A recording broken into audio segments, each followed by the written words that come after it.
Are we not live anymore? Sorry, No, I was we're back there back. behind. We're my back. spider. We're We're on back. a new stream. We're back. New stream. Yes, I wanted to retitle the stream and refocus the stream. Send the alert out. Is it Saturday Shenanigans? Is that the new title? Not Saturday Shenanigans, you traitor. Schmadigan. Is called Alchemy to Science. Right? Because that is the topic. Wow. Literally just asked Michael. Wow, my butt just got really deep. Alchemy to Science. Let me understand that, because alchemy, as I understand, was the predecessor to modern chemistry. That's the and question that I periodic just table. asked Michael. Because from previously... Wasn't alchemy kind of specifically about trying to turn things into gold? No, that was just part of alchemy. Is the famous Yeah. part of that. I literally thought that was the point of alchemy. So the alchemical principles behind that actually did prove to be true, but the transmutation of elements it went a different direction. Sorry, go ahead, MathPig. Michael, seeing as the question was posed to you originally, what stage in history would you consider alchemy becoming science? Shut up, Bray. You're pretty. Just because you're pretty doesn't mean you can get away with everything. I have all the answers, though. I mean, I don't.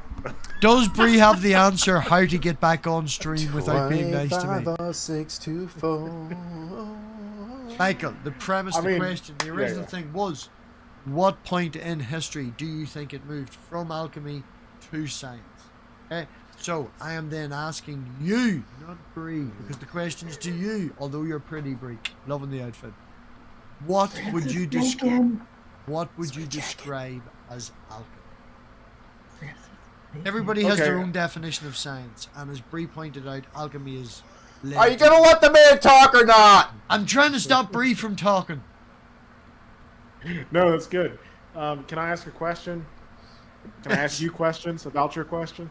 Oh. Why the focus on alchemy and not, let's say, astronomy or agriculture? Because I do believe that seeing as the original idea was for us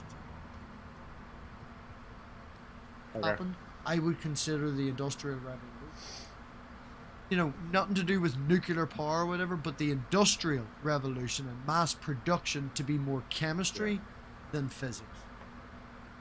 Well, it starts in the textile industry, so I could see that with the dyeing and producing the clothes for sure. Alchemy. Strictly physics. Also, I name drop Francis Bacon and just leave it to that and let Michael take it from there, because if I can also add another reason for chemistry over physics would be I'm going with alchemy over astronomy, is because astronomy required more precise tools and lenses and things like that, and was limited to more rich people. I would say, from not knowing, I can see you, Bree, from not knowing the exactness of it, but just making an educated estimation, alchemy would have been more prolific than astronomy. Or good alchemy would have been more prolific than astronomy. Yeah. And again, I'll answer your question, but if we're going by like the criteria of like the science that was available to the most people, I would say like, well, why not agriculture? Or like basic biology / botany. Or hydrology. Well, if you okay. Well, you said to me agriculture. When did agriculture start kicking off? I used to I used to be very interested in ancient civilizations. We're gonna go back that far. No, I wouldn't. Yeah. So this is one of the demarcators. I mean, you want to go really astronomy? difficult. Let's talk about the Mayans and the fucking all that. The Mayans isn't that fucking long ago, though. Yeah. It's since Jesus. But if about 1500 AD, actually. It's about the same time as age exploration. All right. Well, we're talking about making a series, not a life choice. So if we talk about from the Mayans to now, well, damn! Michael's If you're gonna not have willing to commit, Michael's gonna have to really commit, because that's like thousands of years. You know, Yeah, No, I we're still couldn't talking ask about Michael. hundreds. I couldn't ask Michael for 1,000 years. I might ask him for 200. It was after white people landed in the Well, fucking there's East Coast. the answer to every one of these fields of science that comes. You can point to a person or at least a group of people making a claim. It's a lot of these is going to be in that period we call the Enlightenment, with people like I say, Francis Bacon, Yeah. Galileo is one that comes up when you talk about astronomy. Francis Scott Key. Yeah. So it's Yeah, still we really got- difficult because, like, one of the marketers. So if you look at like Bertrand Russell's History of Western Philosophy, the book that he writes early 20th century, one of the lines that he draws is that what differentiates philosophy from religion is that philosophy will appeal to non-supernatural sources as a way to explain the natural world. And this is a popular explanation of like modern science, that modern science appeals to naturalistic explanations over and against supernaturalistic explanations. Now, this is one of the hallmarks. Other demarcators of science could be like science relies upon sort of like a underpinning of like a mathematical foundation for whatever science we're talking about. So modern astronomy, for example, develops when Isaac Newton publishes his Principia and develops the mathematical laws of gravity. Or you could say that modern chemistry, what differentiates chemistry from alchemy, the advent of the microscope, but maybe more importantly, the development of like the periodic table, stuff like that. The issue with that is historically, this is what makes history interesting, but also a pain in the ass, is that historically you can find pre-15th, 16th, 17th examples of that in non-European cultures. Yeah. And so this is what makes it hard. At the beginning. You think like beginning, Islamic beginning culture. where? With what? Well, Islam's a huge example. You could go like back. You I could mean, even ancient go Greece, further back. yes. Yeah. You can go Chinese, further back. Egyptian. You can go to ancient China. There were ancient Chinese philosophers and even ancient Indian philosophers in like the 5th century BCE that were giving like naturalistic accounts of the universe and that were appealing to what we would like recognize as modern astronomy. Now, Right. of course, they didn't have like telescopes and equipment and all this other stuff. But That's a Even question. birds. There's a point, right? There's a something that we can go for a start. Right? You have ancient people. Now we're going to take stone out of it. We're going to take stone.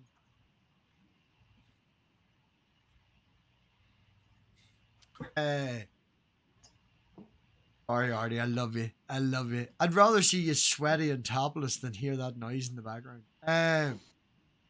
On that topic, right? Taking I'd away rather you took your teeth out.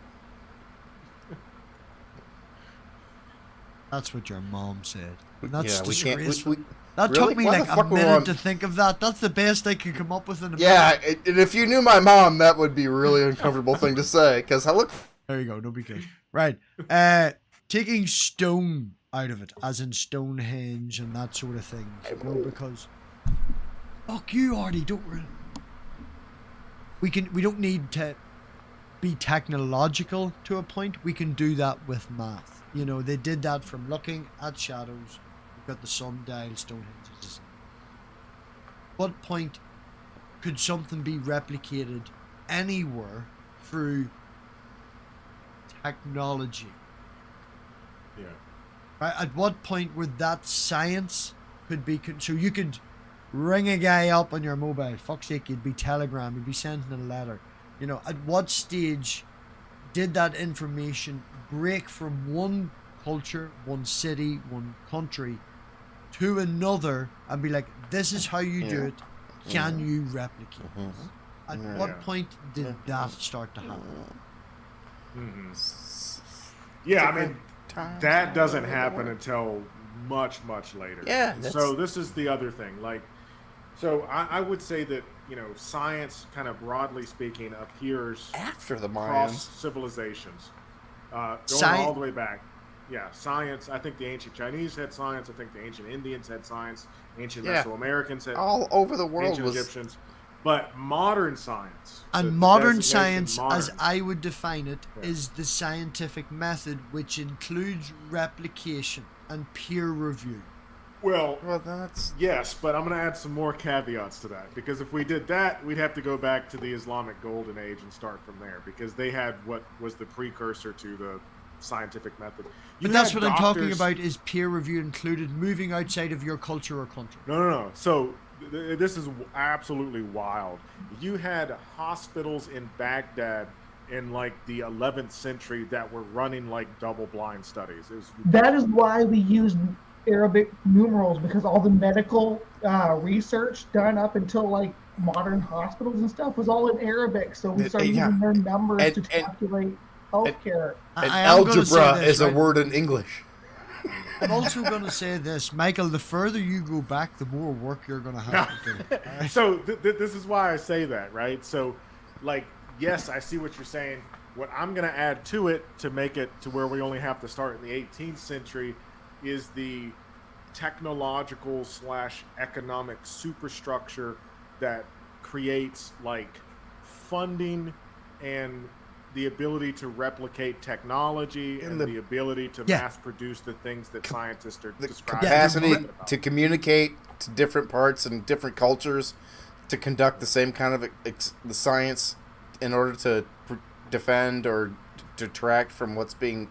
Yeah, that's really fucking recent. Yeah, well, that's why I well, wanted to... No, that depends, because we can look at things in ancient Egypt, for instance, and see, like, there's been speculation about electroplating and stuff in ancient Egypt. So there's been a lot. Are you a fucking conspiracy theorist now?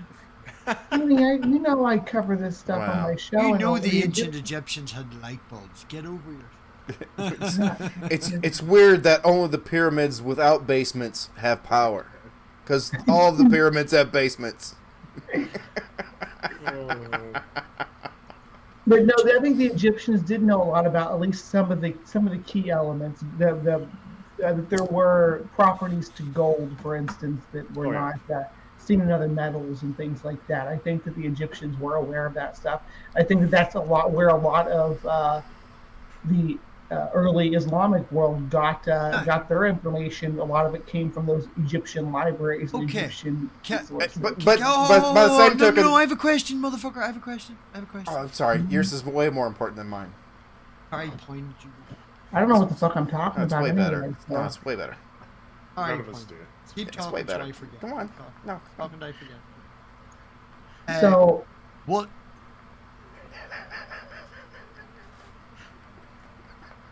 He deleted himself. I'm not immune.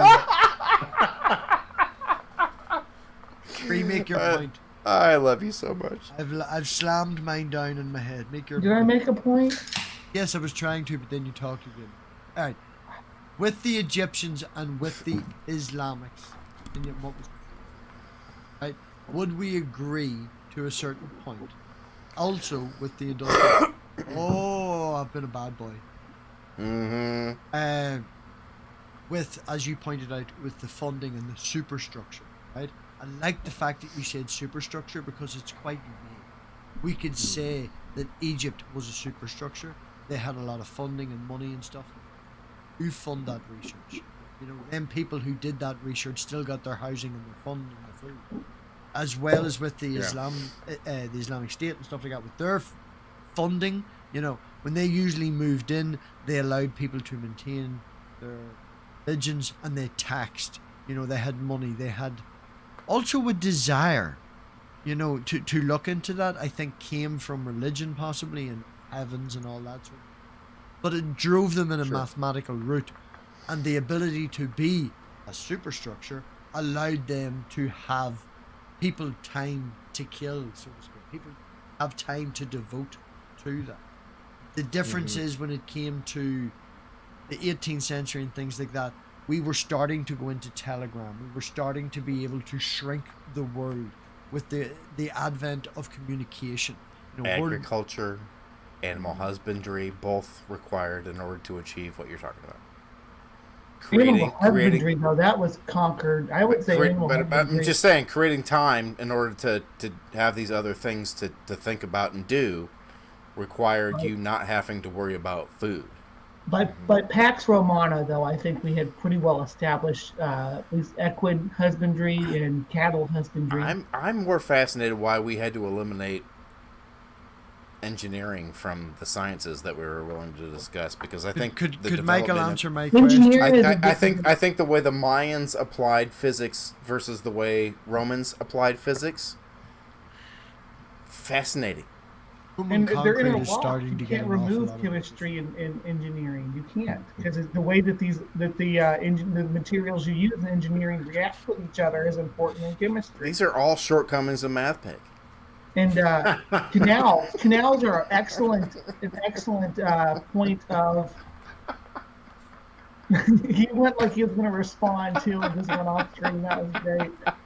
Canals, though, right? I mean, we're manipulating the elements. We have which indicates the understanding that the plants need the irrigation and Hydrology.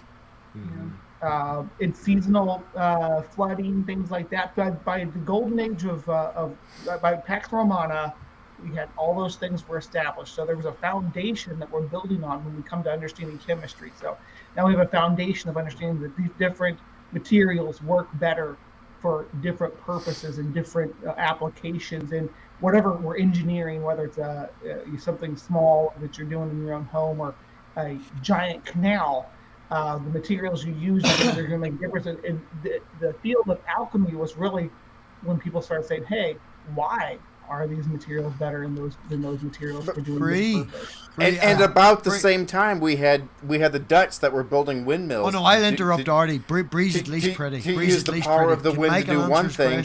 While in the United States, we had the Plains Indians that were building teepees. They faced the teepees and construct them so that they could build a fire in the center of them, that the wind would draw the smoke out and still heat the entirety of the teepee. I've been in a teepee. They get really hot if you put a fucking fire in the middle of it. Oh yeah, all over here now they call it glamping. Yeah, no, this is shut the fuck teepee. up and let Michael answer the question. Breeze at least pretty. Robbie, I realize that you have one person you want to hear from. Holy shit, that spider is just over there. That means that motherfucker has covered the whole room and just appeared over here again. Right. I love spiders, boys. I do. If I get earrings on right now. Oh. Yeah. So the reason why I said the superstructure, what I mean by that is, so we in the 20th century philosophy of science, this issue of demarcation, like how do we separate science from pseudoscience, is a really big problem. And we have like some big answers. Karl Popper gets the idea of falsification, and what separates science from pseudoscience. Science can be falsified, pseudoscience can't. You get Irene Lakatos, Popper's student, who says that what separates science from pseudoscience is that science develops research programs. These are groups of people who carry out the investigation of a theory, who test out the limits of a theory. Thomas Kuhn gives a similar answer when he looks at the historical development of science, that science takes place where you have the filling out of the theory, the pushing the edges of the theory, and that what makes a scientific theory is that it creates more and more questions for people to answer. So I say that the superstructure, because it's not until the Industrial Revolution, 1750 England, that you have the development of the economic superstructure.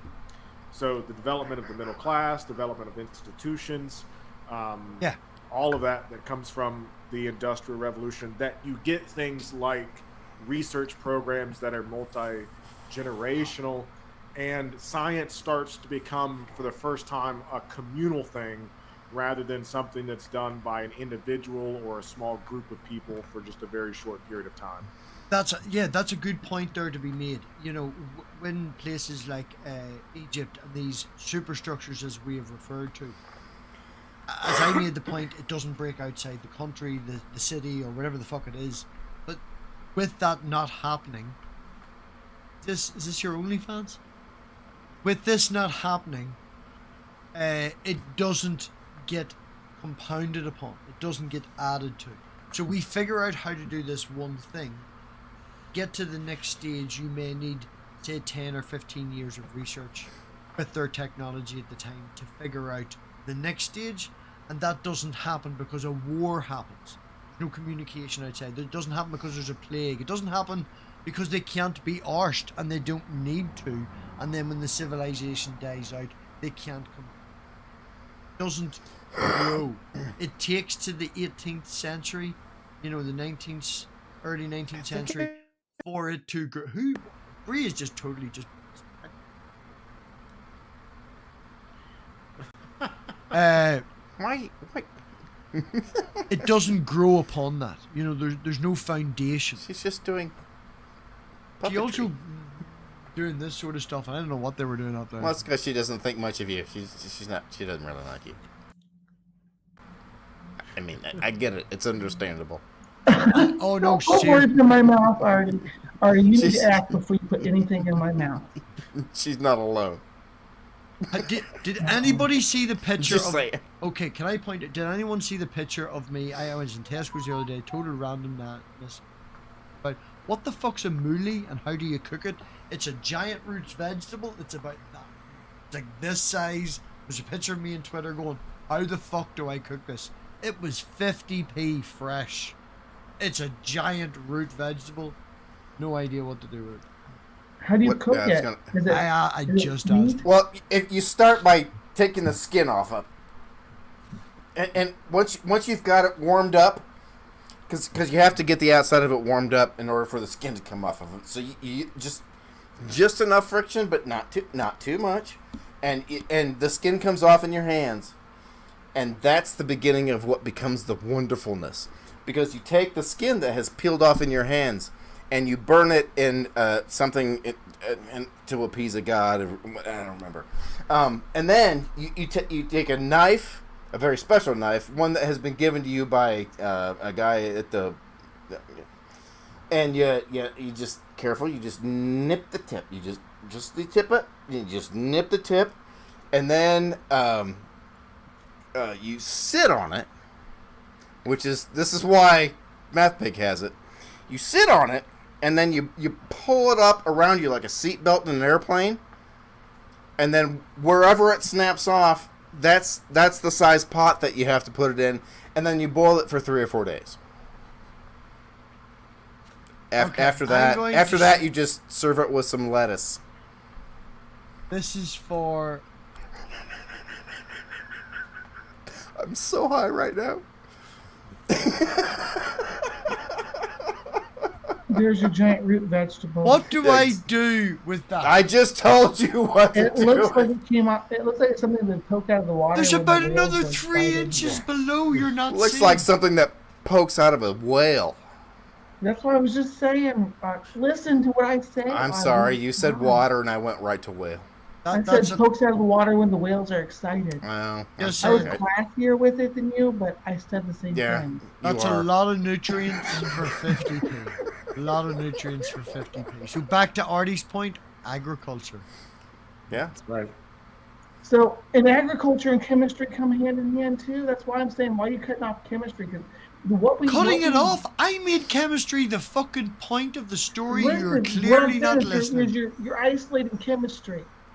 I see your finger on the button. You're isolating chemistry. Yep, he's getting ready to. When all of these other fields of scientific research, they wouldn't have called it science back then.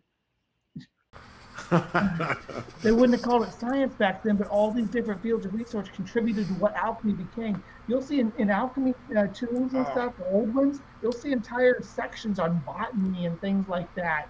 How do you get weed to taste like Thin Mints? Because god damn, Terpenes, that shit tastes so good. Fucking terps. Anyway, I'm rambling. I'm sorry, Mike. No, you're good. What I said, I mean, right? Yes. Right. So if we're going to slam down, we're going to say 18th century. So anywhere in the 18th century, we would take... Enlightenment. Say the Enlightenment. Well, the Enlightenment goes back to like 17th, 16th. Well, I mean, a guy named Sparky. Science found their roots in the Enlightenment at different eras, though. So It did, we had to get a good Enlightenment foundation of mathematics before we could get a good Enlightenment foundation of alchemy. Alchemy is a product of, or I guess alchemy came into the Enlightenment as the standard and kind of grew from there, right? It's a little like trying to decide when did rock and roll separate from the blues. Yeah. It didn't. When heavy metal separated from rock and roll. Pop separated from the blues, not rock and roll. Pop. Yeah, go ahead. It's your channel. Dude, Oh yeah, you no, need I us just, all. oh no, I love the way you said, "Go ahead, it's your channel," and Bree responded. That's beautiful. If it's Robbie's channel, it's my channel. Oh, no, It's no, why, no, no, no. It's why he asked me back for the funny. Oh, being other people that don't be on Twitter that much, Michael, have you seen my Halloween outfit? No, I have not. Pull it up. Let's see it.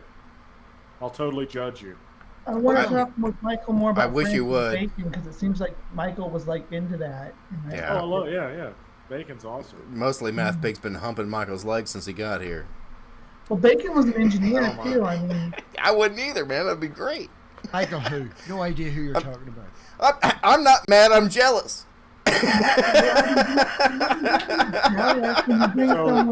Even more than Francis Bacon, I would say that Robert Boyle's responsible for the birth of modern. That's the name that I was thinking, or Modern that I couldn't come up with, rather. No, Bacon's like kind of the amalgamation between chemistry and engineering, I think. No, He's- Bacon's awesome. Yeah. He's also the oldest Just keep member of the saying Bacon is awesome. seven separations from. Bacon is? He's about as deep as you can go on the seven. On the yeah, 6 degrees of separation. yeah. That's interesting. Yeah, think 'cause back any further than that, you kind of lose your way, right? Yeah, it goes back to poached, and that's not Mhm. right. Back to Genghis Khan, and then everybody's all related. We're all just cousins. Trying to slip in. On Tangelo, hello. I've been Oh, posting. Tangelo, get your butt in here and argue with me about something. I'm drinking, so you can really Yeah. We're gonna Cannot talk about tell. Jordan. Bree, are you drinking? You can't tell. Somebody needs to challenge the amount of time that MathPig has dedicated to Michael. Michael is. I like Michael, I want you. I absolutely love you. None of this has anything to do with you. It's just funny that he's just shitting on everybody that isn't. No, Robbie would never shit on me. Robbie loves me. If I shit on Bree, not only if I have to shit on Bree, going by the AI, not only Bree has to pay me, and when it happens, they die. According to the AI, Michael. Well, The shits that Robbie lays, there he is. yeah. There So the he is. story I'm goes. not going Right. to touch that one. Hold on. I don't know what to make of it. But Don't Did Sounds you like see a our yes. AI adventure, Tangelo? No, I think no, it's a no, yes song. Bree. Seriously.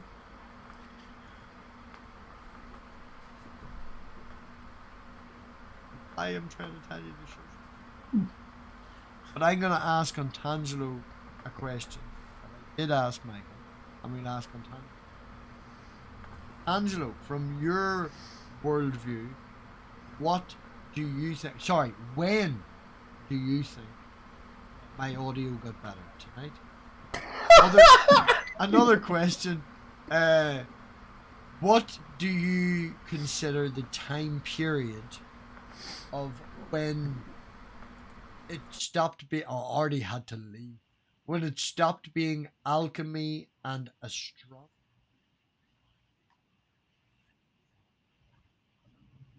Oh, I did that the wrong way. Astrology and alchemy, at what point in science, at what point in history, that into chemistry? What point do you think modern science started to have it? Yes, thank you, MathPig. Very eloquent question. I appreciate Really, it. I sounded eloquent to you? Are you drunk? Oh, I hope so. That'd be so much fun. Let's get drunk together, Tangelo. Yeah, let me think carefully about it. Maybe I'll do a prayer and see if God answers. And Oh, don't if be he fucking does, then sarcastic. Just fucking answer the question. No, but we Yeah, were let's see. landing on sort of the 18th century. Would that be right, Michael? I'm saying from 1750. That's my opinion. Oh, okay. I'm The gonna go. Industrial Revolution and it lines up pretty well with the Enlightenment because, as I was explaining, engineering was an important part of the steps to take enlightenment possible, including the printing press, which allowed us to spread information about how chemistry reacts and engineering, biology. Yes.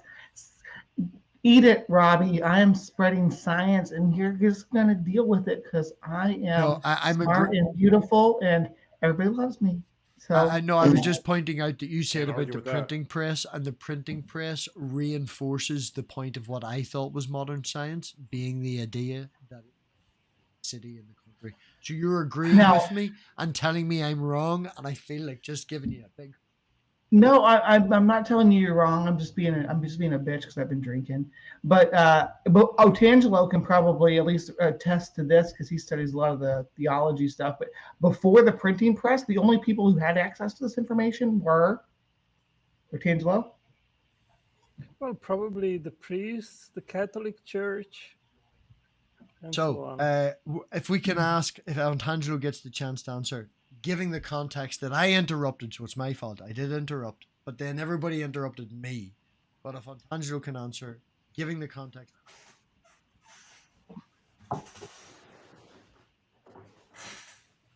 Artie pissed himself, fell off the chair. What do you think is the start of moving from that sort of, I don't want to use pseudoscience because Shroud of Turin, but when it moved from pseudoscience into modern science, I would say it started with Newton. He was a great tea changer, and then came many different great scientists like Boyle, Maxwell. Later why on, do you Einstein. think that grew? I think it was a natural evolution of science, of people investigating things to move forward and creating new devices to make life easier. You think that progressed as we were discussing through the ability to through communication, the ability to. Absolutely. Communication is key. I mean, see, just since the internet started in '95, how much the world has progressed. Now we can talk with each other and see us basically instantly. Something which Speaking was of much more that, difficult. Speaking of Can I that and just the say real ability quick to do before that. we move- Oh no, before- I'm just about to. I'm going to do this, and then you can follow on. Breathe. Listen here, Robbie. You've Go got ahead. fucking mods in GERS. Post my link. Got mods. He refuses to give me mods. Post this stream in GERS. They want to see. I told them Otangelo was over here. They got fucking rabid for it. So you're trying to cancel me and silence me over here, and I'm out here in another stream in my friend's stream promoting your content. So Yes, that's what I'm asking you to do, Bobby. and saying you're doing a wonderful job. But would you just, post the link? Don't tell them Right. about it. Post the link. Right. I just want to say to what Otangelo was saying when I asked, who was reserving this. So we do, the Catholic Church is such a double-edged sword because we have the Catholic Church to thank for how much of this information that we do have, even the stuff that comes from Islamic countries, because that was brought back from the Crusades, right? But we have them to thank for the stuff that we do have. We also have them to thank for the stuff that we don't have, for the stuff that the Islamic world was ahead of us on, and they, instead of embracing it and bringing it back to Western Europe to utilize in our advancement, they stomped it out and Alexandria. Yes. Alexandria is a great example, but Alexandria is kind of they make Alexandria overshadow a lot of other events that were really But destructive. the library was a Nothing- big fucking thing because it but was the thing. nothing compares to Constantinople at all. I can't think of anything that compares to the siege of Constantinople at the fall of the Byzantium, right, to the Turks. That was bad. And we didn't take anything away from that. We lost things to that conquering that we suffered. I say we, I'm like, oh yeah, I'm Western European. I guess Yeah, I I'm know. young, but No, I think what I'm saying, when you say we, I'm thinking humanity, not yeah, some yeah. particular. Well, because I think that the records in the Islamic world kind of held on to that stuff, at least some of it. It just the Europeans didn't, instead of taking away from our intermingling with the Islamic world, taking away their technologies and advancements. Too often we were trying to admonish them, even some of their scientific advancements. The Catholic Church, which was in charge of Western Europe as a total at the time, demonized a lot of the advancements in medicine and herbology and things like that as demonic. Just the amount of astronomy that was just eliminated from knowledge by virtue of killing everybody from the Western fucking hemisphere who had knowledge about astronomy. But we have a. You cannot subestimate Iraq in the 7th, 8th century. They were very advanced, and that was a center of The Islamic science. world, yeah, center of science. But you cannot subestimate as well the monasteries, which spread out in the entire Mediterranean region, and they were actually making the copies of important And into the UK too. manuscripts. And into the UK. The problem that rose from those, you didn't just have, there was the Bible, of course. The Bible was a big one, but there was also like bestiaries, herbology texts, alchemy books that were being copied by these monks across Europe that they passed from monastery to monastery. And it wasn't just the Mediterranean. Before the fall of Rome, the church really established monasteries all the way up into the UK and into Scandinavia and things like that. It was widespread, right? So, and those held on even after the fall of Rome. The Catholic Church still held its power. It didn't lose its little footholds in these far off countries. I think that Ireland, ironically, because we have an Irishman hosting the show, is one of the few places that was able to resist this Catholic invasion. But even Ireland has monasteries that date back to 11th century. How old are your monasteries over there, Robbie? Okay, checking my audio. Let me know. Headphones. Can you hear me? Yeah, Can you not hear me? We can hear you. Yeah, I asked you a question. Oh yeah, no, I was listening. I'm just saying that I've got the headphones in now. Okay, yeah, go ahead. How old are your monasteries over there? Do you know? My 11th mom, century? I don't know. There's a lot. Like I went to a recent prairie. I can look up on check on the. I was fixing my audio. I know what you're trying to say. Okay, I'm sorry. I went on a rant and I've been dominating this. I'm going to shut up now. No, it's fine. This mic, I don't know if Michael uses this, but you can hear yourself in your head when you use the Yeti as the headphone jack. Mine plugs into the USB, so that might be a little. Yeah, I need to do something with it. I can hear myself as I speak, but I can hear my own voice. I think the oldest monastery looks like I just looked it up. They're like 4th century, so they've been because that's. Yeah, you said I did hear you say that Ireland avoided the Catholics. That didn't happen.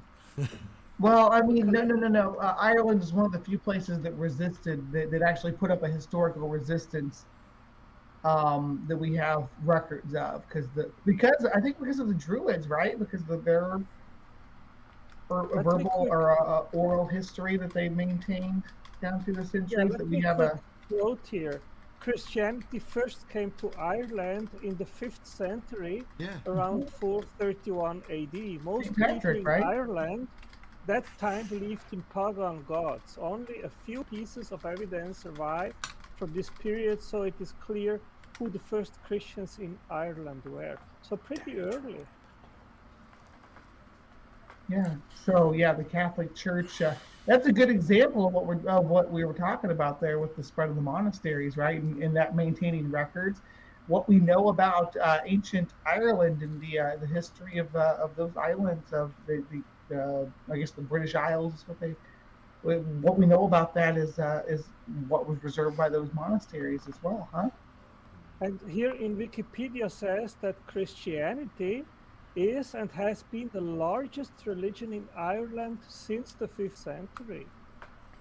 Yeah. When you say Christianity, though, it's Catholicism at that time, right? There was no division. It was just what would come to be later be known as the Catholic Church. Don't sound like someone from Belfast. It doesn't fucking matter. Christianity is Christianity. It's all Well, Like it was she knows what someone from Catholicism. Belfast is like. Just slap yourself in the neck. I was making a fucking cultural joke. I'm making a Dude. physical comedy joke. Robbie, we're talking about your homeland and you didn't have any input. Me and Otangelo are schooling you about your own country. What's going on here? Give us some freaking Irish facts, dude. Oh, I do apologise that I don't know about the Druids in Ireland from the 5th century. I want to know about that, though, and you're my freaking hookup. So, You sorry. told me you were a druid. I mean, what's the? No, Michael only came just here for Googled your that druidic quick. knowledge on alchemy. Yeah, That's right. you want to hear from a true Irishman? Listen to Conan O'Brien. I'm more Irish than Robbie. Yep. Almost no one is more Irish than Conan O'Brien, as it turns your out. ability- He's like You know what my he's like birth name was, 97.5% Irish. It's like creepy amount of Irish. Bree's Do ability you know what my birth? to- Do you know what my birth name is, Artie? I don't. It's Brian Patrick McCune. Oh, and you still drink like you're not from Ireland. No, I drink like I cannot drink you, but that's not saying. yeah. This profile suggests the amount of beer I'm capable of drinking. I'll be right back. Actually, speaking of drinks, I need another one. And if I showed you my calves, I could show you exactly how much vodka Cow. also fits in my face. Put the glutes out. No. Well, I'm not gonna be That'll mad help about you. not mad about you showing me your glutes. Montangelo,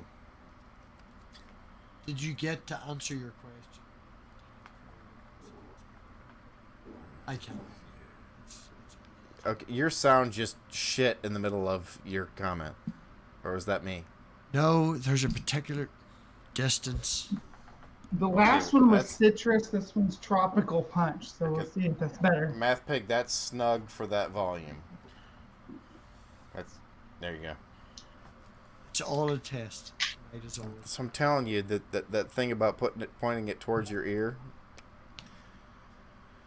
You know, that's the thing. People are always weird about me and Otangelo being friends. We both like medieval history is the thing that It's we good like. stuff. Okay, Like I'm gonna ancient try history, something. Right, there's people here. Yeah. Most people here are wearing headphones. This is the left-right one. Does this actually work? I don't wear headphones. I move No. around. too much Does it with change headphones. from left to right? No. Not I don't. That's not. I don't think that's the mic's fault. I think that's the signal's fault. It's so compressed that we get equal volume on both sides just because that's easy to I'm transmit. drinking. Oh no, seltzer. sorry, it's this one. Oh, This Michael. one then goes right. So if I talk over here, talk over here. Is that? I don't hear the difference. Well, I hear the difference in volume. I don't hear it one That- to the other. That's your really bad fan in the background. That's what's doing that. Yeah, what is up with that, Artie? Don't make me come knock on your door and ask if my dogs can poop in your backyard. That'll make my grass greener, Artie. I love it. Yeah, well, they also pee there, and that's not how that works. Well, it's got certain It depends. nitrogen and stuff. It's usually it depends. The morning piss for a lot of dogs can be Morning too piss much for nitrogen. dogs. What are you drinking, Michael? Oh, I'm trying to live that sober life, so Diet Coke. Diet Coke. Yeah. No. Repent. I don't usually drink. This is the first time I've drank to this point where I'm kind of squirrely right now in probably 2 years. So, actually, no, it was the last time I did this was I was in costume. So it was, when was that, Robbie? On Halloween, Last year's Nice. Halloween. 2021. Yeah. I think Oh. no. If anyone is around, there is a stream. I can't remember if it's my channel or if it was Manda's or whatever. Bree did like 6 outfit changes in like 3 hours. It was on critical questions. That's where it was. It was on critical questions. Yeah. Yeah. Speaking of panels that I have yet to appear upon. You were never on critical. You were on critical questions. I remember you being on there at least Yeah. Nope, once. that's not where we met. Really? Yeah. If we do a Halloween stream, I'll Hold on. We're being... No, hold, no, hold no, on, I- shush. Hold on. We need to do this. I keep giving them shit about the fact that I haven't been there. What are we doing? Robbie? We need to do this, which is... Oh, did that not share? For We were fuck's getting sake, sniped. What? Gur was sharing the fact that I do believe, and I'm not listening, but I think Gur is annoyed of the people who we have. I'm so Wait, angry. Yeah. Gura's annoyed? Some Kurt people look hasn't buttered. invited me, so Wait, Michael's the too American- pretty. the American kind of annoyed? So here's the difference between MathPig and The Gur. Domino's annoyed? Here's the difference between MathPig and Gur. And if Gur's listening, they need to pay attention. See, do you see my beautiful face and Artie's handsome face and Michael's handsome face and Otangelo's handsome face up on the screen? You got three. MathPig's letting us in. MathPig's letting us talk. Try it, Gur. Try letting people in. I suggested Called to out. Gur. I Let suggested. the world come in. Right. It's been a wee couple of weeks, maybe a month or so. Streams have been overlapping. I suggested to Gur twice that Gur can do his stream through StreamYards and stream to his channel. And I can do this hack and stream to my channel. We can build it together. Yeah, Two let live us in. chats, one hangout. Your Gur sound doesn't is wanna do popping that. in and out. It's Yeah, adjust your mic. I think it's just the position of your mic. your soliloquy was wonderful, but your audio was It cut canned. in and out. Yeah, but Yeah. I get what you're saying. I agree with that. A combination stream would be great. Yeah. Or even like a combative sort of as the adversaries I do- stream going I- live where you That's guys can abs- interact with each other. I do Stream feel babies. like we Stream babies. We should have stream babies. Oh, I the feel dog's like back. Hi, Pod. we are better What? than them. I think that's just objectively true that the people on this stream are better than the people on Gur's stream. The only people on Gur's stream right now are Gur themselves. So Gur is not letting people in. Otherwise, there might be some dispute on that because there's some fucking wonderful people that hang out over in Gur's stream, Yeah. including yours truly. But But Gur has since to let them in. it's just Gur, Yeah, it's just Gur. So I'm the five of us objectively versus right. Gur, it's a landslide. It's a landslide. Even if we are kind of pulled back by Otangelo. And MathPig. And MathPig. Otangelo and MathPig. Yeah, we'll get it together, guys. Seriously. No. I like that Otangelo we were getting into some of the medieval monastery stuff. I would love to go through like something like the Voynich manuscript with you, Otangelo. Would you ever be willing to do something like that? You know about the Voynich manuscript, right? You want to talk about the Shroud of Turin? I want to talk to you about the Voynich. And you're muted. Otangelo, we can't hear you. There you go. Yeah, what manuscript is that you're talking Or about? Voynich. Hold on, I'll send you a link. It's good stuff. Look how her color changes when she goes into Google mode. Yes, it gets darker. It's like that NCIS episode where she just the whole mood lighting. Get some mood lighting for you. There you go. I didn't take me a second though. Look how fast I am at Yeah, look- researching this shit. That's why I can run a show about it. Literally There you go, enlightened. Well, I dropped the link in the side chat there. And let me drop it in the live chat too. I don't want anybody to feel like they're getting left out on this. If I can, on Tangelo, could you? I don't know. Ox, me and Otangelo have had discussions about that. We're not going to talk about that on MathPig stream. We have had private one-on-one discussions about that. We have an understanding of the way that we communicate with each other and the way we interact. I know that not everybody approves of Otangelo's behaviors in the past. I'm not going to. I'm going to accept someone's apology at this point and move forward and see if we can't continue a friendship that we've had for, at this point, years. So I think that I've talked to Otan, and I hate to bring this up right now. I'm sorry, Robbie, that this happened on your stream, but I just want to, because this has been something hanging in the air for a while. Oh, no. Totally address it. I am no So, problem. Floor is yours. It's been your I am channel. a trans woman, and I don't expect everybody to accept my womanhood. I don't expect that at all. As long as, but I do expect people to respect my womanhood, even if they don't accept it. And Otangelo has always done that as far as since my transition. I don't think I think there may have been some misunderstandings about how people feel about their transitions for Otangelo for a certain period of time, and there were some actions that he took that I don't approve of, and we've talked about. Otangelo's taken some reparations for that. I'm not saying that I expect everybody to forgive him regarding those matters, but I think that we can move forward from there. If you think that Otangelo is transphobic in the long term, I think I would argue that anybody who is biblical literalist is transphobic by default. And if you're going to engage with them, you're going to have to accept that from the gate. Right out of the gate, you're going to have to accept that that if someone is a biblical literalist or a Quran literalist, for that matter, or any of the Abrahamic texts, if they're taking those literally, then that comes with inherent transphobia.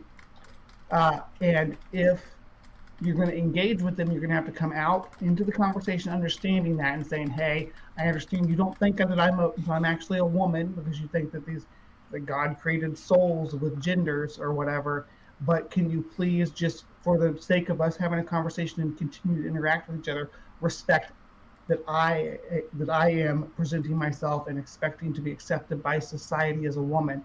And I've said that to Otangelo, and Otangelo said, yes, I can respect you as a woman and address you as a woman. And we've been able to maintain a relationship where we discuss the things that we're both interested in, which is mostly a lot of the stuff that we disagree about, medieval church stuff and things like that is what me and Otangelo mostly talk about. So, I mean, that's where we are.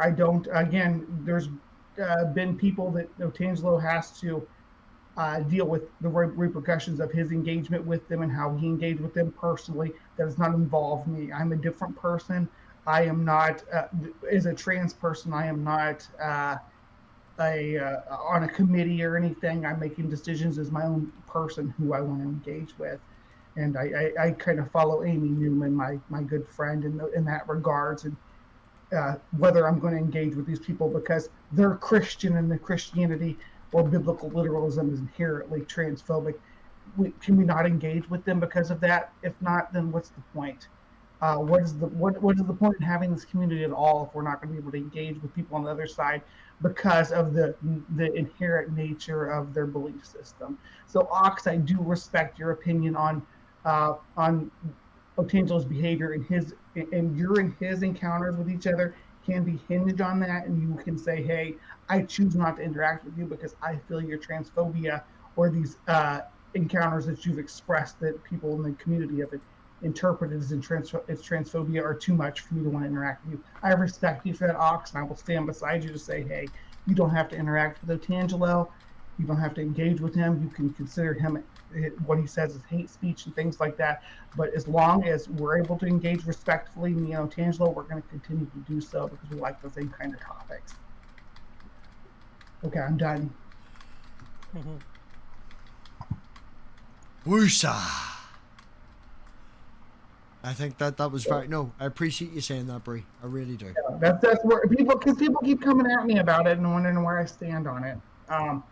I don't want to pretend I'm sitting here giving Otangelo strikes, but I've helped, I think, in with our engagement, at least with helping Otangelo to navigate the trans community because they had no idea. Right, Otangelo? If I can just address. Well, I mean, I have recognized that I made a mistake in the past. I have apologized publicly to the respective person right after the event, almost a year ago, and I've released recently an apology video on my channel upon the suggestion of Speed and Randolph. And I mean, if people think that I am a homophobe, then What can I do about it? But Angela, hold on here, because we're not going to say if people think you're homophobic. Do you agree that the Bible is inherently homophobic, and that the Bible is inherently transphobic? Yeah, let me be clear about Yeah. this. The Bible is very clear that homosexuality is sin. Okay, there is no discussion whatsoever about it. Now, a completely different question is, how should I and we as Christians in general interact with people that are transgenders, right? And I Right. think the Bible doesn't say that we should chastise homosexuals or transgender people, or that we should treat them differently. And that is what I am against. And as I said, I made a mistake. I recognized it. I apologized for it. And I hope that people can see that I live according to what I believe, that I can openly say I agree with what the Bible says, that homosexuality is sin, but that is something personal of you. You have to deal with that and with your sexuality and with your orientation. Right. Now, It's that not going to doesn't stop give us me from. the right to chastise you or other homosexuals or transgenders or people that have a different sexual orientation. The Bible says we should treat everyone with respect, and we should. I mean, the golden rule is general to all people. So that's what I try to follow. And me and Otangelo, we spend most of our time when we're discussing things arguing about the Shroud of Turin.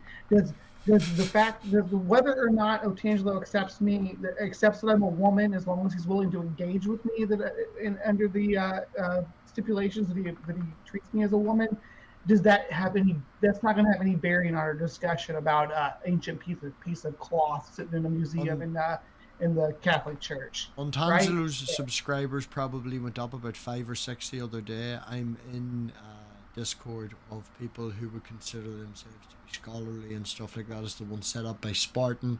They had never heard of you. They were making jokes about the shroud and how crazy it was, and I was like, you clearly haven't heard of Ontangelo. Spartan theology was like, just don't. And I was like, there's his channel.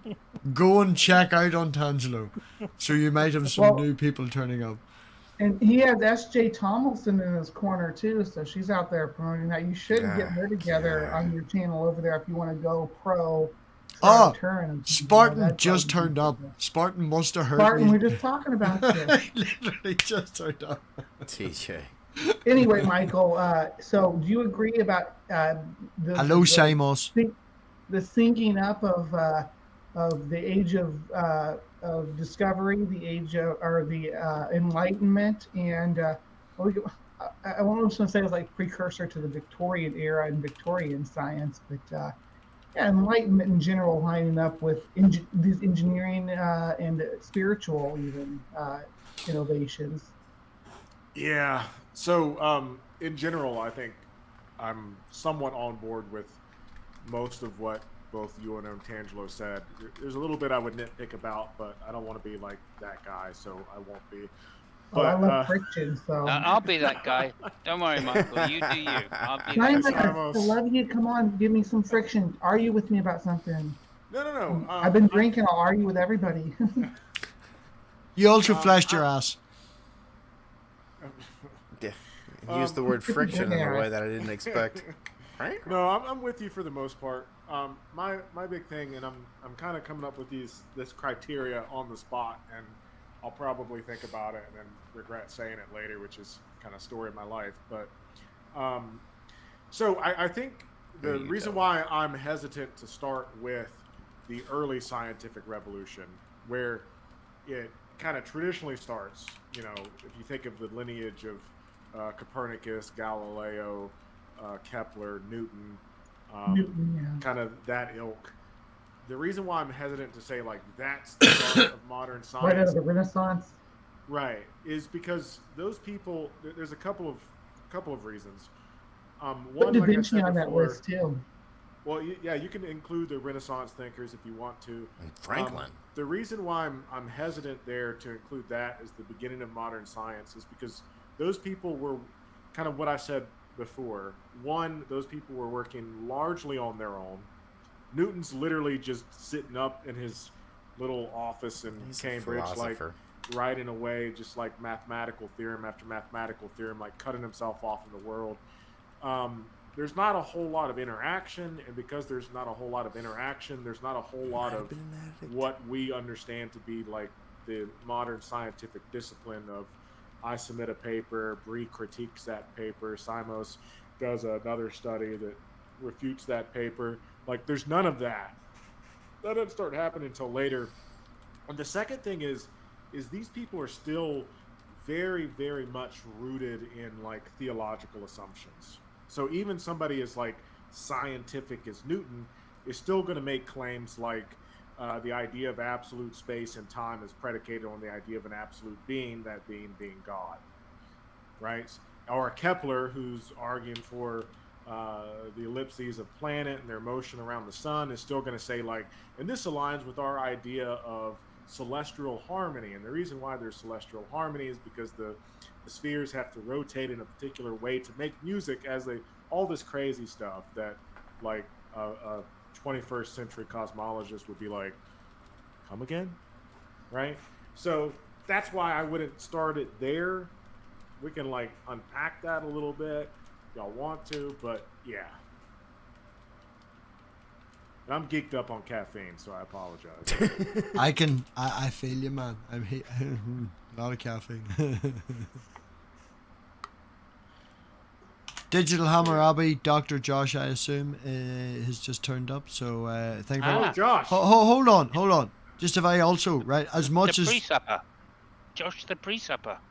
if I can as well, is Gaz W Gary Weir? Is Gary Weir in Thailand, watching me from Thailand right now? Staring at the sky.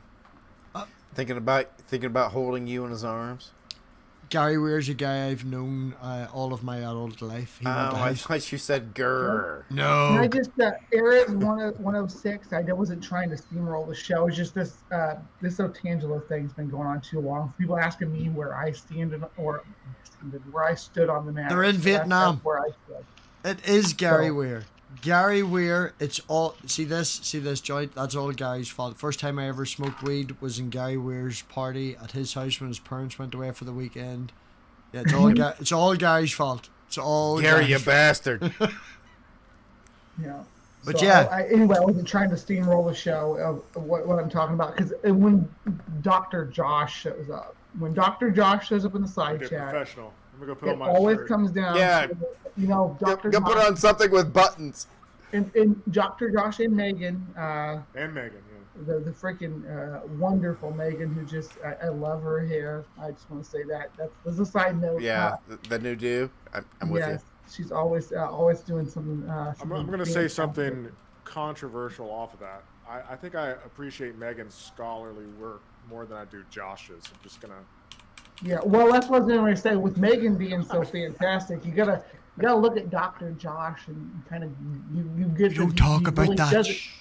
He doesn't. Well, just hold on. He doesn't really have any grounding for his fundamental understanding of the foundations of the philosophical notion of reality. The ultimate. Bree. The problem is the main right. I'm gonna say something and then I'm gonna let Simos have the floor. But the problem is everything except one thing is Dr. Josh's field of expertise, and it's not if it's not his field of expertise, you can't talk about it. What's not his field of expertise? I'll tell you right now. Recently, I've discovered that it's not his field of expertise. So Simos, I'm sorry, I tried.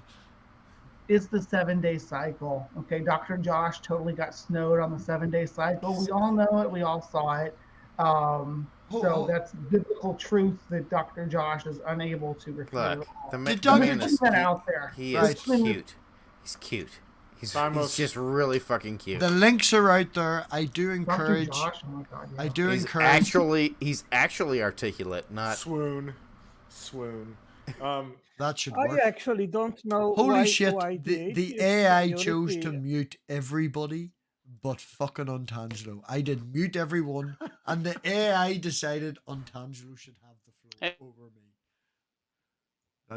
That's Yeah, We let all me know quick. it wasn't the AI. Come on now. no. It's called a mute all button. I'll put it on stream. Yeah, it doesn't work against Jesus.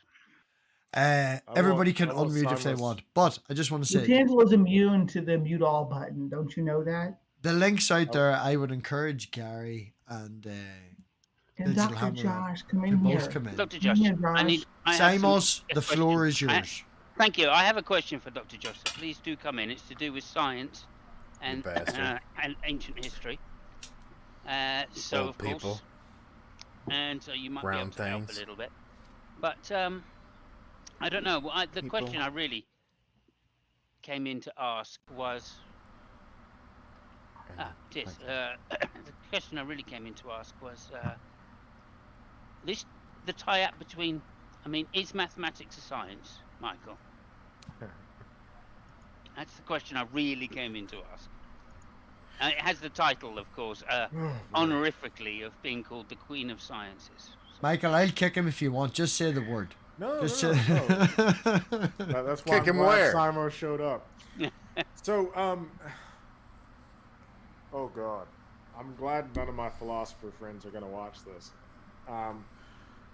I think that Your love for me is really coming across tonight, man. I'm just feeling.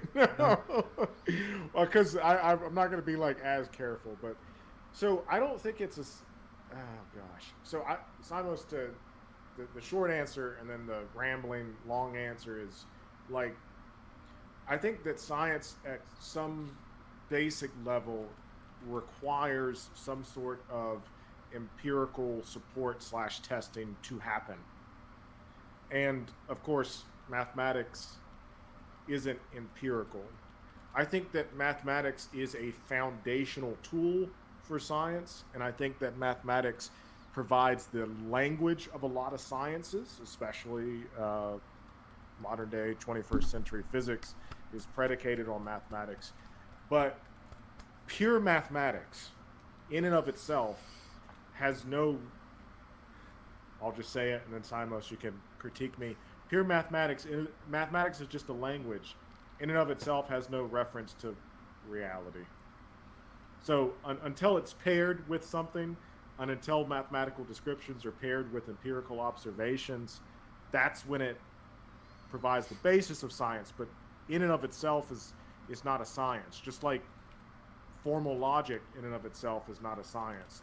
It's true by definition, and it's provable by axiomatic assumptions with no reference to, like, there's no oneness in reality, right? So there's nothing to hold it over and against, if that makes sense. I'll stop there. Okay. Yeah, no, I get all of that. I do.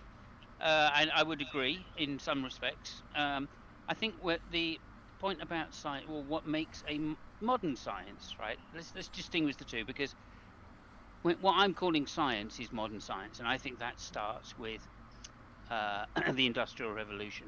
That's, for me, it's not about the Enlightenment. It's about this coupling of statistical analysis. Before I go, I agree with everything Simon says. I know. Just wanted to say that. Thank you, B. Yeah, this coupling of statistical analysis to understand the, as you're saying, the deductive or what's the word? The not deductive, metaphysical kind of constraints of the laws of nature. And it's when you interact those two things together that gives you a hypothesis, which you can then test and find distinctive results. Right? You can get inductive results.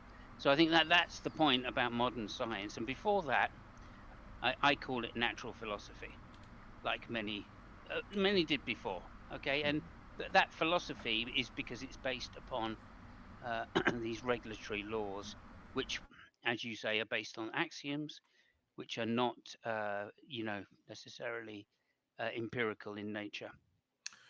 And so that's kind of my rough thing about it. Anyway, but the way I just want to say one last quick thing. The reason I think it's called the Queen of Sciences is because it turns out that scientific method of testing actually originates, I believe, in as far back as ancient Egypt, if anything, towards helping building and farming are the two main things that ancient world was preoccupied about, which is what I kind of wanted to go to Dr. Josh with, but obviously he hasn't come in. So, but anyway, that's my rough take, and please disagree all you like. No, I don't disagree. And to kind of illustrate what I was saying, and I do think, and we talked about this earlier, Simos, that I would have a very broad, loose definition of science, and I think that science, kind of naturally speaking, is traceable back to most ancient civilizations, ancient Egypt, ancient China, ancient India, ancient Mesoamerica, take your pick. They all had it to a greater or lesser extent. And the reason why I say what I say, because it's somewhat controversial. I mean, I'm sure there's a philosopher of science out there that would fundamentally disagree with me, but the prime example of this, I think, is geometry, and what happens specifically with Euclidean geometry in the 19th century and at the beginning of the 20th century. Like, you can build science, you can build modern physics off of geometry, and what that looks like is something what like Newton developed and what was developed after Newton. Of course, Newton had to develop calculus to kind of supplement what he was trying to do. Mm-hmm. But where it becomes problematic is when that doesn't match up with observations that we're seeing. And so a new sort of understanding and a new sort of rationale has to be developed to explain the observation, which is what you saw with Einsteinian relativity. And with that's why I could tell that we probably lost like every single person who was watching the stream. But that's why non-Euclidean geometry that's why Einstein had to develop and use that, because once you start talking about like the curvature of space-time, right, Euclid ain't going to cut it anymore. And so that would be the danger of saying that mathematics is a science, is, well, what happens when it doesn't correspond to empirical evidence? Yeah, and I like to refer to something called, what I usually refer to it as, is the landscape of mathematics, and there's only a small percentage of it which actually relates to reality, in my belief. Some people say it all does, some people say a large amount does, but I don't think so. I think it's like 20% maybe of mathematics is probably constitutive of being relatable to reality. So that's the first thing. And then I would also want to state another great thinker in this debate, which is Descartes. And obviously Cartesian geometry is hugely important when it comes to understanding space. So Absolutely. Anyway, I think we've done that, right? I just wanted to get you on the Queen of Mathematics thing, because like there's a guy called John Lennox who says he's a scientist. He's a mathematician. So anyway, I wondered what Ortangelo thought of that, actually. If I can... Sorry, MathPig wants to get in.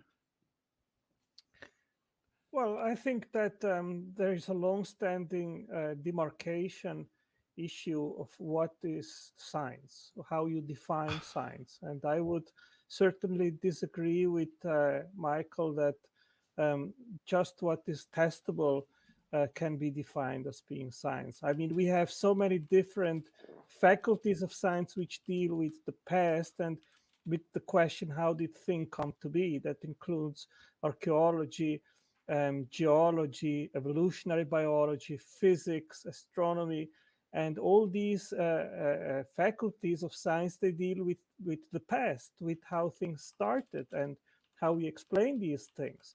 And these are all considered fully as science. So these things, they cannot be tested. The origin of life, how it happened, it cannot be tested. We don't have a way to, a time machine to go back and see what actually happened.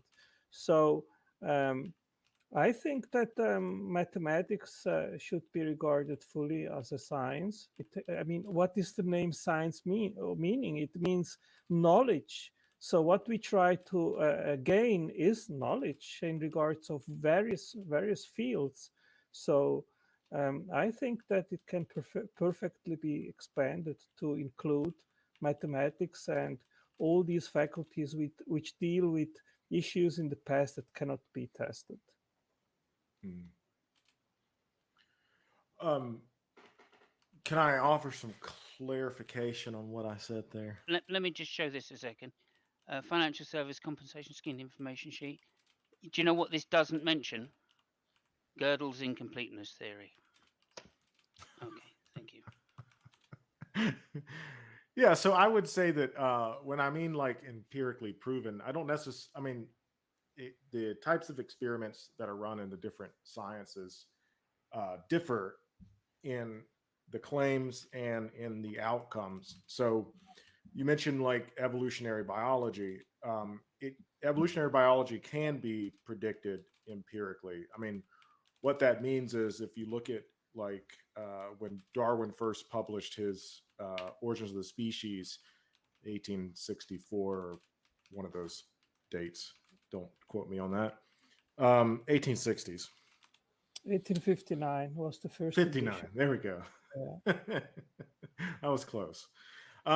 So in the Origins of the Species and in the Descent of Man, Darwin made several claims that at that time, and this is another hallmark of science, made several claims that at that time were not empirically demonstrated. So, for example, in order for evolutionary science to work, and I'm talking about evolution in the 19th century, not the neo-Darwinian synthesis that takes place in the 20th century. But in order for Darwin's claims to work, several things would have to be demonstrated that at that time were not demonstrated. One would be the age of the Earth.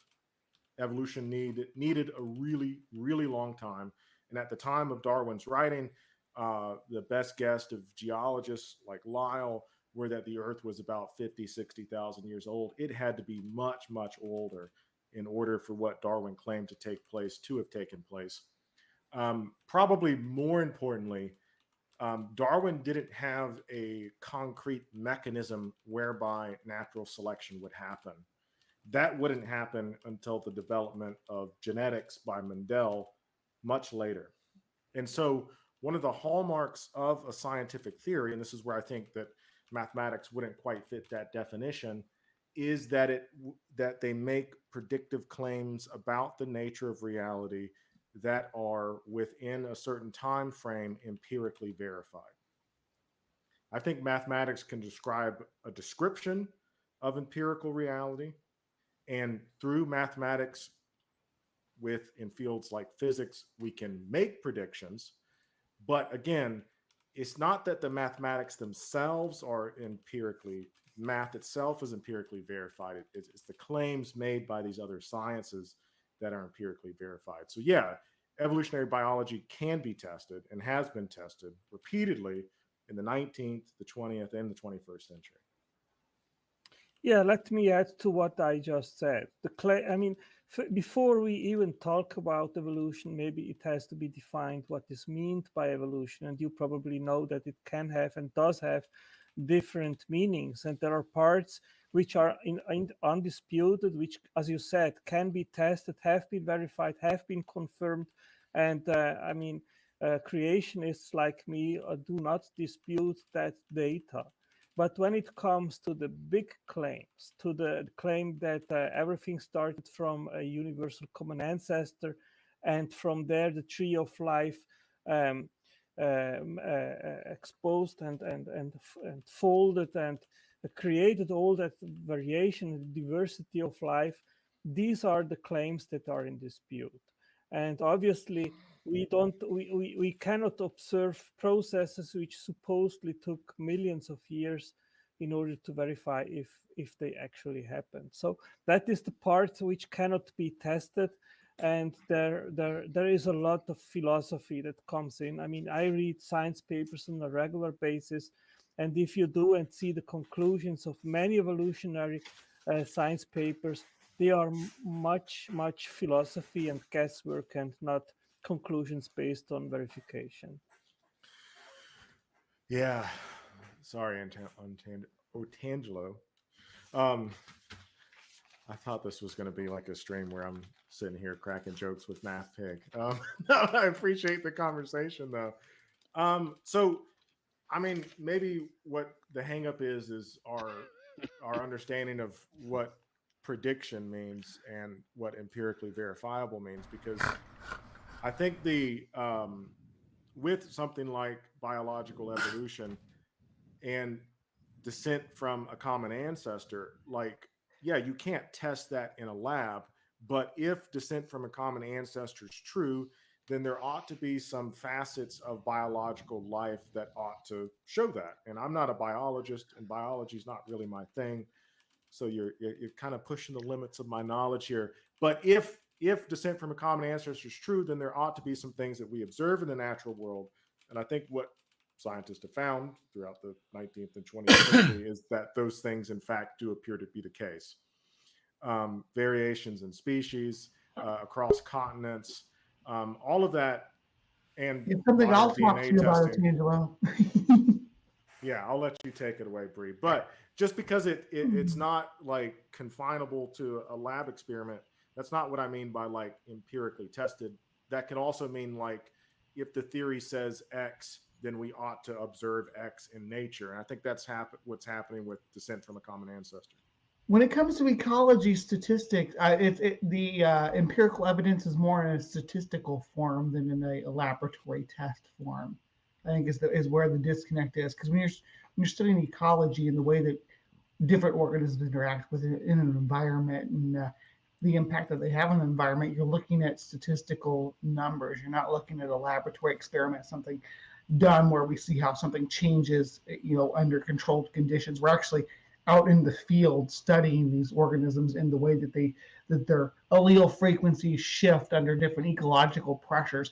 So that's a big problem with a lot of younger creationist arguments, is they don't realize that this is being used practically and has real application in our surveying of wildlife, because we can see differences in allele frequencies and in genetic expression in populations based on ecological pressures, including anthropocentric ones like hunting and culling, like the way that we cull back deer populations, for instance. And they say, oh, we have to control the populations, but as I said earlier about that, we're not killing the infirm that the natural predators would and keeping the population healthy. We're killing the healthy ones and keeping the infirm ones.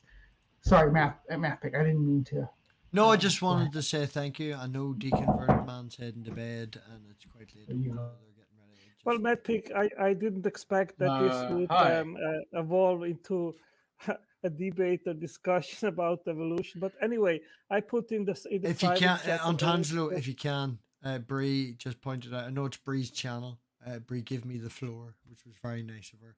And I know Deconverted Man's not going to take up the floor for long, because they did say they were going to bed. I just asked them to call in and say hello, give them an opportunity to shill their channel. Hi. And I wanted to thank them because we did rip off Gurr, who ripped them off.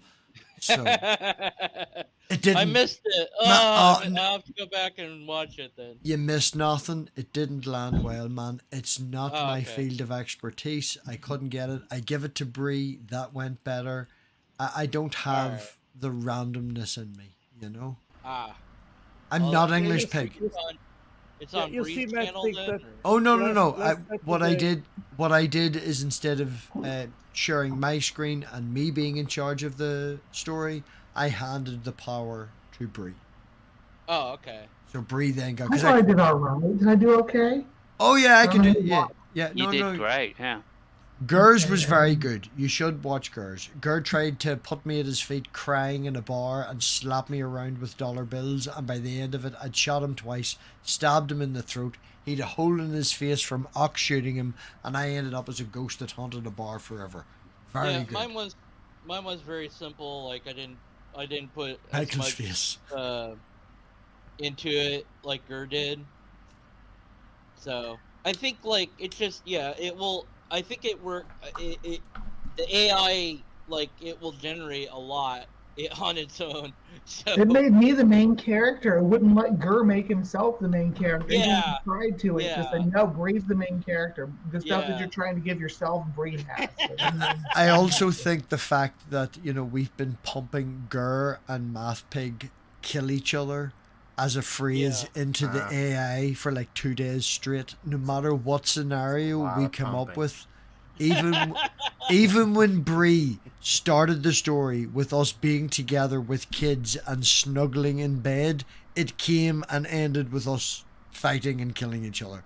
I think the AI has now machine learned that Gur and MathPig are the enemies. more of us, like, can you imagine, like, the more of us keep, like, putting Gur into weird things, like, it will just start producing stories based on Gur getting into all sorts of things where he's getting killed or whatever. I made them my And description. people will be like, "Who's this Gur mania?"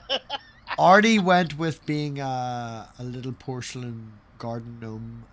Bree ended up as a pixie. That Gur, I was a gardener gnome. the AI give you a job, okay? I caught every story that I was writing. I just referred to Gur as the ugly lame duck. We're making the AI evolve slowly. Thank you for calling by. I know you're heading to bed. Yeah, but, I put that on. By the way, Beth, I did make that live. So if you didn't, I don't know if you ever checked it out though. But I got the link. it's up. I got the link. Oh, you did. Okay. Yeah, Okay. just. Because I added you at on my what's it called, community tab. Oh, thank you. So, yeah. Appreciate All right. that. Well, thanks for letting me say hi. Hi, everybody. I know some of your names, others I don't. Michael is a PhD in philosophy. You would really annoy Not him. yet. You, not yet. Not Michael is in the great. You're gonna hate this... Lobster Man. You're gonna hate Lobster Man. No, I have a question. What is there a philosophy of philosophy? See, gonna hate it. All right. Good night, everybody. Can't say no. So are you a PhD candidate or what? Yeah. Okay, I got you. Yeah. Right. Almost done. I'm getting there. Yeah. Still fucking with you. Sorry, miss, I missed everything you said. I'm sorry. I went out to feel? get stoned. It's okay. Yeah. I figured you had the science in the bag. I know you well enough. Yeah, it's fine. I like history as well. So it's kind of my thing, and maths, of course, are my three. Oh, and physics. 4, fashion, and music. 5. And cars are racing, yeah. And racing cars. I have got to bail. I am so not of this world right now that I really need to go find something else to do. MathPig, thank you, gentlemen. Thank you. Bree, lovely. Michael, pleasure. You other gentlemen that I didn't really get a chance to intermingle with, you sound lovely, but I have got to leave. So, thank you so much. It's been a task. Thank you so much. Thanks for helping us with our story, Artie. Right. Love you, babe. Just. Oh. Oh my goodness, the Bit fuck. of quiet. Oh. So I love you, Artie, but the fact that Bree, you are now officially Mrs. Mania in Gur's chat. Mrs. what? Mrs. Mania in Gur's chat. Oh. Well, I didn't know that. I guess I thought me and Mrs. Mania and Gur were kind of working on something. And Jamie. As a group, but And Jamie. whatever. Ontangelo, question. I work with a particular person who I would say would be older than yourself. I would say he's maybe late 60s, early 70s or whatever. I went into work the other day and he runs the store. He's left-handed. This is where the story comes from. He's left-handed, but everyone else is right-handed. And the computer is set up for him. So the mouse is over here and it's wireless. Right? And he complained about wanting a wireless mouse. So I brought him in a wireless mouse and a wireless keyboard that I had lying around. And when I brought it in, we started back and forth about talking about science and how it's wonderful, how things have went without wires. And I found out that I don't know if he's a young earth creationist. Oh, there's a fan in Breeze as well. Got even more quiet. I don't know if he's a young earth creationist, but he is definitely 100% a Christian. When I went forth about pushing the ideas in this, he came back with me. We'll take evolution, for example. Science just makes up whatever they want. They can never decide on anything. They're always changing their minds. And when Brie, no, I couldn't bring Brie into work. I'd lose my job. Right? You'd attack David, right? But when I asked him what he thought, I was like, "Tell me what you think evolution was." His first words that came out of his mouth was, "Well, it starts with the Big Bang, and the idea is," and I was like, "Hold on." Now, we bantered back and forth on how do we I think. think there's 6 kinds of evolution now. Okay. How would you approach him? Now, I don't know exactly on your definition of this, that, and the other, and all the rest of it. Calm down, Brie. I know. See, you'd lose my job. But I think there's a middle ground. I would agree with Bree that there is cosmic evolution, there is chemical evolution, there is biological evolution. So if he started with the Big Bang, it is the evolution of the universe, so he isn't completely wrong. Of course, the focus is on biological evolution, but if he mentioned it and eventually he meant cosmic evolution, that would be perfectly fine. He asked, just to clarify, I was being sarcastic. I was using Kent Hovind's definitions of evolution. So when someone says evolution, they're generally talking about evolution in biology, the change in allele frequencies in the population over a geographic and temporal gradient. So, right, that's Brie. I'm sorry to cut you off. I know what you're like, right? I said that exact thing to him. I said you were wrong. The definition, the scientific definition of evolution is the evolution of the allele frequency in a population over time. And he looked at me and went, "That makes absolutely no sense. Can you explain one thing to me?" And when I asked him what it was, he said, "Why have I not evolved over my lifetime?"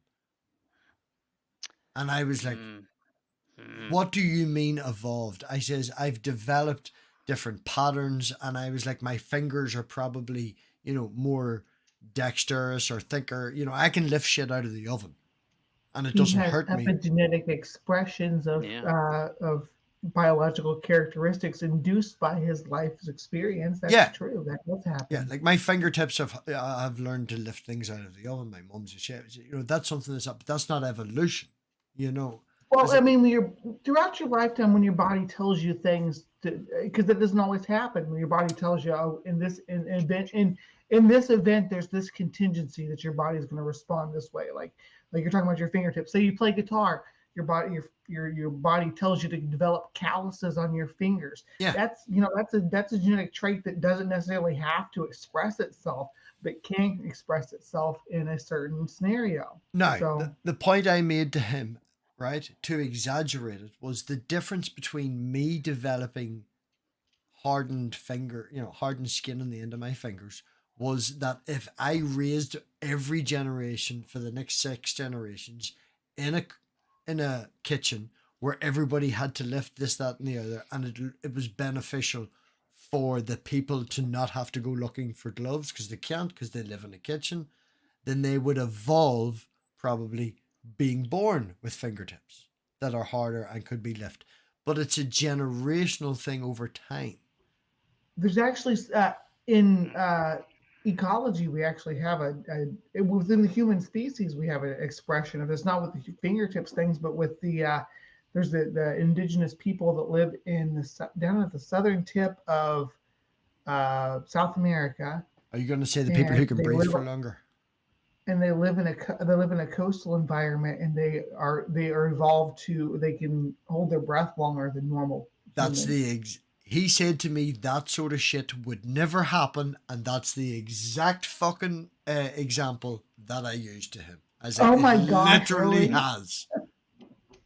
Yeah, there's also giving birth at altitude as well is another good example. Yeah, right. Or the Inuit, their fat capacities. I would just say to him, have you had kids, and are they different from you? Because change over time is the way he looks at evolution. So, well, he's wanting to know about epigenetics, though. I get that. Sorry, if someone says evolution is the Big Bang, okay, they have a fundamental misunderstanding about biology and what evolution is.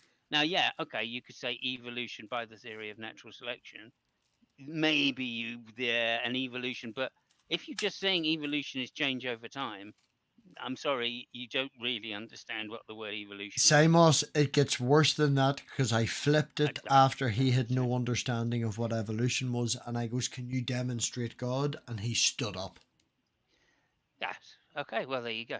I said, "That's literally fucking look at the trees, man. I'm not even going to get into it." We shared actually some biscuits, we shared bread, and we ended it.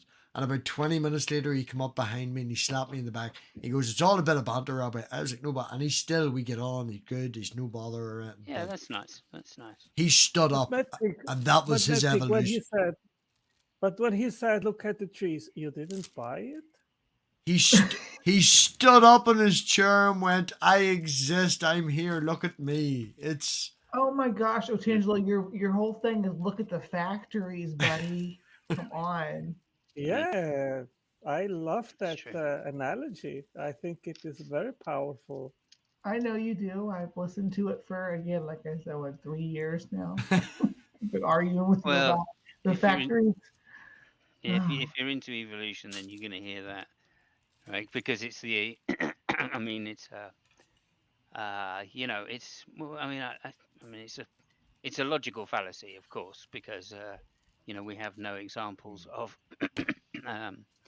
like people making DNA. So to compare it to a Otangelo, factory is respond. just. Say again. I just said, Otangelo, respond. I was just speaking. Oh, okay. Yeah. No, Real I'm I not, quick, mean, it just I'm means not, it's a fallacy. That's all. But I mean, I'm not in the mood to debate Simons right now. So yeah, thank you, let's thank you. I just appreciate it. I just also leave wanted it to say one thing, which is empiricism. You know, when people refer to empiricism, it's often thought of as like the 19th century empiricism of maybe Berkeley or someone like that. And modern empiricism is not that. Modern empiricism is not just observation, but it's also inferred observation, and also I would say it also includes the theories and paraphernalia that we use in order to arrive at those observations and test Statistical and predict those. analysis is where, Exactly. yes. So I would say empiricism, part of empiricism is the kind of mathematics which we use to describe the observations and predict. I want to say I hated math until I discovered statistical analysis, and it just made me love math. It just changed everything. I went completely the opposite way. Oh, really? Yeah, I had to suffer with statistical analysis for 2 years, and then I went, I'm just going to do pure maths. Let's just forget about anything applied. Did you go geometry or trigonometry? Well, calculus and Calculus. Okay. and infinite series and things like that, you know. But So yeah. I do have to head out. I would just say, with Angela, I'm more than happy to have this sort of conversation with you again if you are up for it. I'm also more than happy to change my mind if you can provide any like peer-reviewed sources to support your point. Not cats. More than happy to take a look. Ontangelo got links. Ontangelo got the links. It's all cat's board though. Otangelo needs to cite primary research. An academic journal, yeah. Well, peer-reviewed. I provide that. If you open the link, you will see that I basically just quote peer-reviewed science papers. So, but you can just cite the peer-reviewed science. I'll take a You look. can use your board as a resource, but Yeah. cite the original, the primary research, because that's what's important. Be better than Kent. Yeah, when you say when you say peer reviewed, that's a bit of a stretch sometimes. But Michael, anyway, did I add a command GRANAD? But anyway, thank you, Michael. I want to see do y'all a later. series. Michael's before you links go, in I the wanna chat. Michael's links in the live chat. I want to do a series with you, starting on the early development of mathematics and natural philosophy. We were talking about this earlier. If you'd be interested. Oh, you do? Absolutely. Good. Okay, great. Absolutely. Yeah, we'll talk. Simos, are you on the Discord? Yeah, I am. Okay. Yeah. I'm in Yeah. MathPigs, and I'm also in The cult. Christopher Mounties. The cult. Yeah. Shoot me a DM. Yeah, we'll do. Yeah. Slash I've been Sam, invited, I'm Robbie. leaving my Rowdy. I'm leaving my Kindness. email in the private chat if you want to set up something. Thank can you, do that. Michael, for Okay. joining us tonight. I'm so glad that we got to hang out and talk some ancient history, some history of chemistry was really interesting to dive into, and some of this philosophy stuff that we've got into here at the end has been equally interesting. Sorry if I was obnoxious, and I've had a few drinks, so No. it's late night on a Saturday. I don't. Yeah. Anyway, it's been good hanging out with you. Glad you dropped too. in. Don't you believe Bree, in Bree? always a pleasure. Always a pleasure, Bree. MathPig. Yeah. Nah. Oh, you motherfucker. Oh, he's left. Look, he's gone. All right. I'll see y'all later. Bye. Antangelo, as always, come in, you say your bit. I don't want to go as far as to say I have respect for you, but I appreciate you putting up with all of us. I appreciate you. No, I'm not going to go any further. That's it. You come Since in. we're closing out now, Tangelo, stick around, so I wanted to talk to you after this. Yeah, I'm probably going to end this. There's not many people watching, and I can't believe that Bible Man repeats has beaten me. But yeah, check out Michael. Everybody should hang around, and I will work around the room. Bree, no, I'll give Antangelo first. Antangelo, feel free to the God Talk if you want to let people know of the name of your channel or whatever. Oh, sure. If somebody doesn't know yet, I have 2 channels on YouTube. One is the God Talk, the other is Intelligent Design Academy. And you pompous prick. Yeah, it's always fun to be at your channel, MathPig. Thank you for having me, and hope see you next week on another opportunity. Bye bye, Bumblebee. Simus, see you next time. Have a good one. Bye, guys. Now Bree, stick around if you go. I need to talk to you. Just hang out after the show, okay? What? Hang out after the show for just a minute. I wanted to talk to you about something, okay? Oh, okay. I'll Yeah, wait here. just for a minute. I Take won't too take long. much of your time. All right. okay. Bree, go. Simus? No, Simus. Simus next. Bree last because she's been in for longer. Yep, Simus. Thank you. Yeah, just to say, my Formula One channel, Fabio and Funk, we're now back on my own channel, Simus Funk. Please subscribe to Simus Funk for that. And we'll be around in a couple of weeks' time at least for the Singapore Grand Prix. And then also, of course, I'm doing my gaming channel, which of course is Hell Let Loose at the moment. It's 1M, but thank you. Caffeine, man. I'm caffeine. There's Gus. No. It doesn't put my fucking it doesn't put my channel. I changed that. I'm sorry. It doesn't matter anyway because I don't really give a monkeys anyway. Gosh. But yeah, well, but needless to say, please subscribe, like, share, and sub to my OnlyFans, mine and Fabio's OnlyFans page. Is that so Simos and Dunk over Simos and Funk? Okay, no, it's Simos and Funk and Fabio and Funk. What am I talking about? There we go. But anyway, thanks very much, everybody, and thank you, MathPig, and that's it. Thank you. Bree.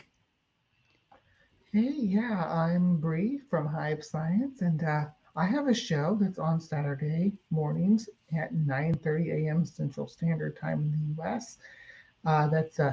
We are 6 hours behind Robbie, so 3 UK for us, Simos. 3 UK. Yeah. No, 3:30. 3:30. Yes, 3:30. We talk about a lot of Fortean things, a lot of cryptozoology and ghosts and ufology and things like that in our cryptic corner, and then we move into a area where we talk more about ideology, where we talk about young earth creationism, flat earth, and things like that, and what we call creation watch, where we're talking about how people think the world works. And then we finish out with a nice little science segment where we learn something new that's cutting edge in science, or something old that was cutting edge in science that I just want to revisit. If you like that sort of stuff, come into Live from the Hive again Saturday mornings here in the U.S. at 9:30 Central Standard Time. That's 10:30 Eastern, and 3:30 in GMT, right? So yeah, 3:30 and- GMT, 8:30 EST. Yes, yes. Okay, so yeah, that's all I got to say. You'll also see me, I guess, also see me around these people's channels. So interacting with Simus and Tangelo and Robbie and arguing with them about stuff. So yeah, if you like that, stick Uh, around. And if I can chill mine, Tuesdays is Richard. That's the next thing. Saturdays as always. But there will be a break. Richard is been.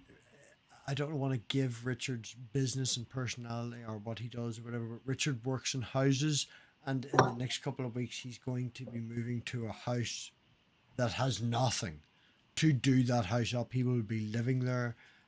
He's even having to buy a mobile phone, and Richard hasn't bought a mobile phone or owned a mobile phone in a very long time, if anyone knows Richard. So that's going to be his only connection for about a month. Did Bree just fall over? So yeah, do be checking out a history of Revelations. It will be taking a break, so get in there at the end. Couple of weeks ago we were trying to kill each other, and then about 2 weeks ago Richard had to leave because he was crying because he was so loved up. So it goes all over the place, and yeah, definitely worthwhile watching.